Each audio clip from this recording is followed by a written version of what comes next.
Hey there, I'm Mrs. Kennerson. Thank you for joining us today. Welcome to the Kennerson Tribe. What's up, Kennerson Tribe? This is Miss Kennerson coming back at you. And I wanted to say, first of all, I was so excited to see everyone yesterday. Those that we did see, there were about 9 of the students who were able to get onto the lunch bunch. Unfortunately, we were dealing with technology, and because of that, I couldn't see everyone all the time. I couldn't hear everyone all the time. But prayerfully, we'll get some of those glitches worked out as we venture out to teaching.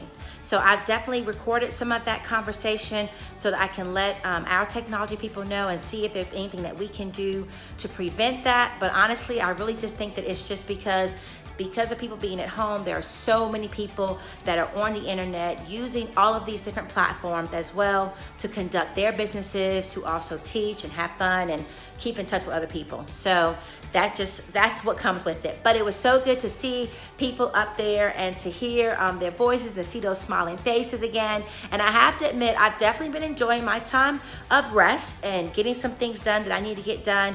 And at first I thought, what's wrong with me? Do I not miss my kiddos? But definitely seeing those faces and those smiles, I thought, oh, I do miss them. I miss seeing those smiles. I miss the challenges that come with teaching. I miss the rewards and fun that comes with it as well. And I'm excited that prayerfully in another week or so, we'll be back on track, a different track, but back on track with teaching.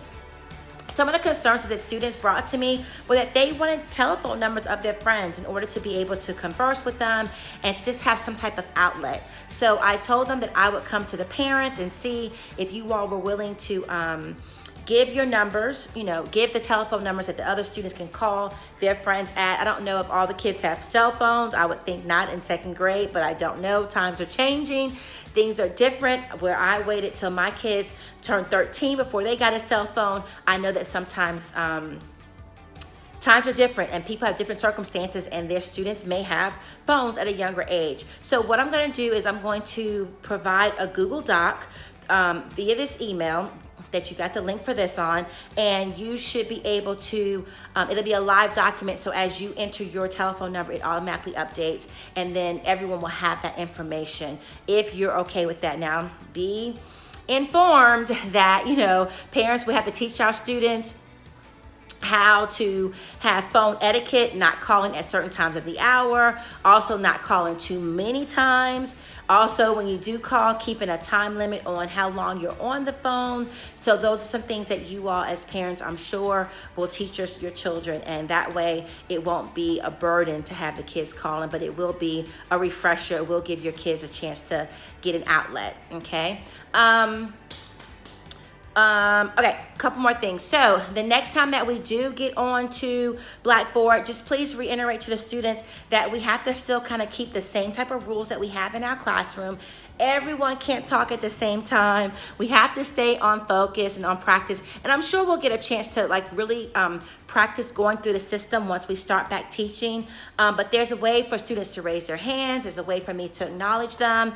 And then, of course, keeping ourselves focus on the task will always be a challenge and something that we have to do. So we were having lunch bunch, and pretty much any conversation could have came about that. But of course, if we're in class, we want to make sure that we're talking about classwork and not about the lunch bunch or not about our cat or Nintendo or a video game, things of that nature. And that's where the parents will definitely be involved in helping us to maintain a manageable classroom, because we have different surroundings, different environments, and because of that, because you're in a home-like setting, you do kind of lessen your guard, you're a little more relaxed, and you kind of do things that you might not necessarily do in a class. All right, that's enough of that information today. I want to read a book to you guys because it's Saturday and I don't expect you guys to, we still have 2 more days or so of the week left for the month of March. And I think we had 3 people left to talk about, so I'll save that for next week. But today I just want to read a book to kind of encourage you guys. I'm actually in some workout gear today. I actually had a workout. I work out every morning, but I completed a workout and it was a hard workout. And it made me think about the students and about growth mindset. I can do hard things. So remember that, and I wanted to read this story for you. So I can do hard things. All right, mindful affirmations for kids. Affirmations to affirm something, to build it up, to inspire, okay? And this book is by Gabby Garcia and Charity Russell. This was actually one of the books that I got with my Donors Choose project.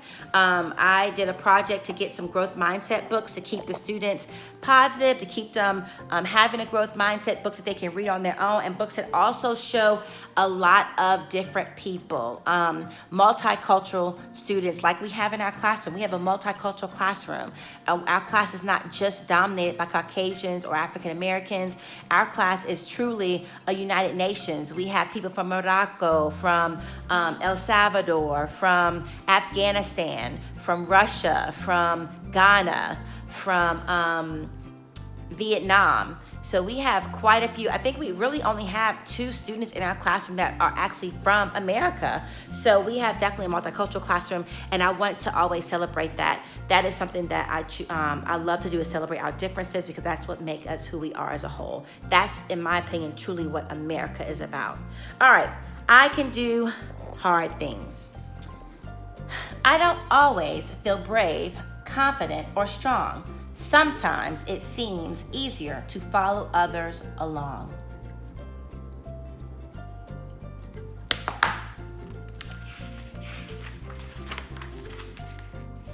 I get so many messages about how I should be. Pulled in different directions, I feel wobbly. When this happens, I listen for that quiet voice inside. When I pay attention, that voice is my guide. Believe it or not, adults go through the same thing. We have to make decisions. Are we going to be ourselves, or are we going to try to be like other people? I connect with love and strength it brings. It helps me remember I can do hard things. I can be a friend to myself.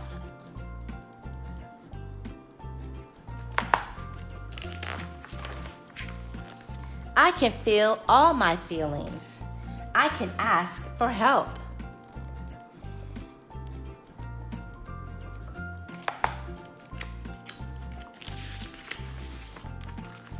I can try again rather than give up. I can believe in myself.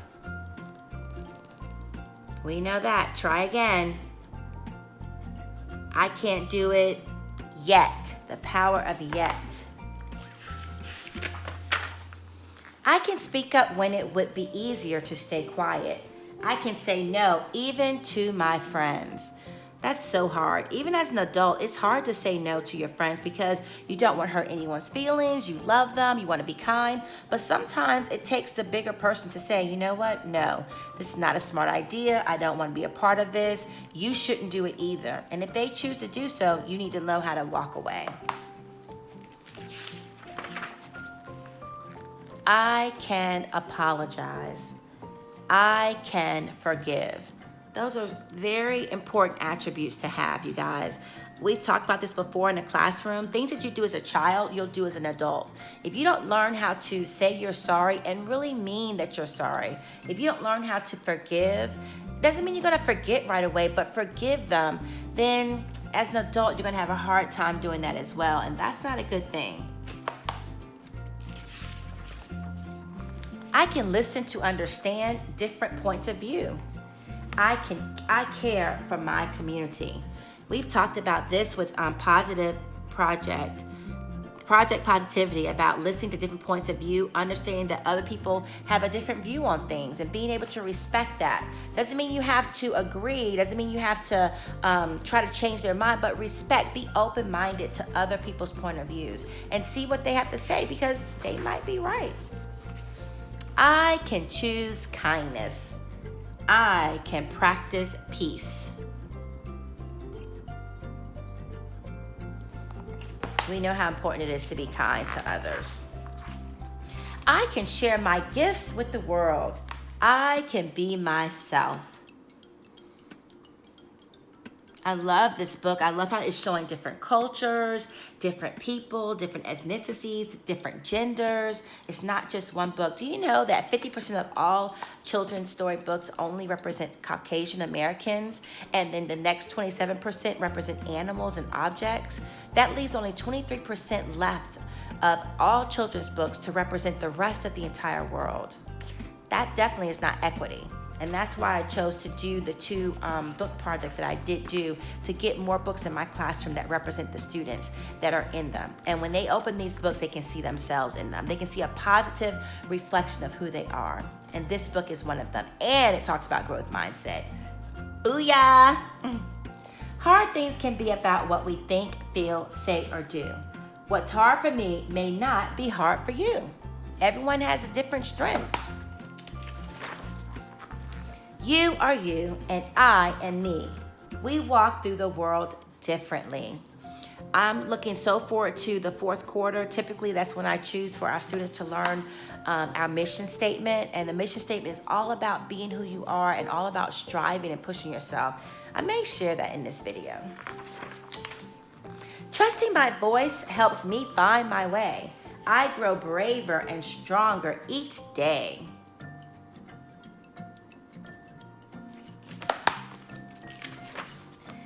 The tough stuff I face is all my own, but I can always remember I'm not alone.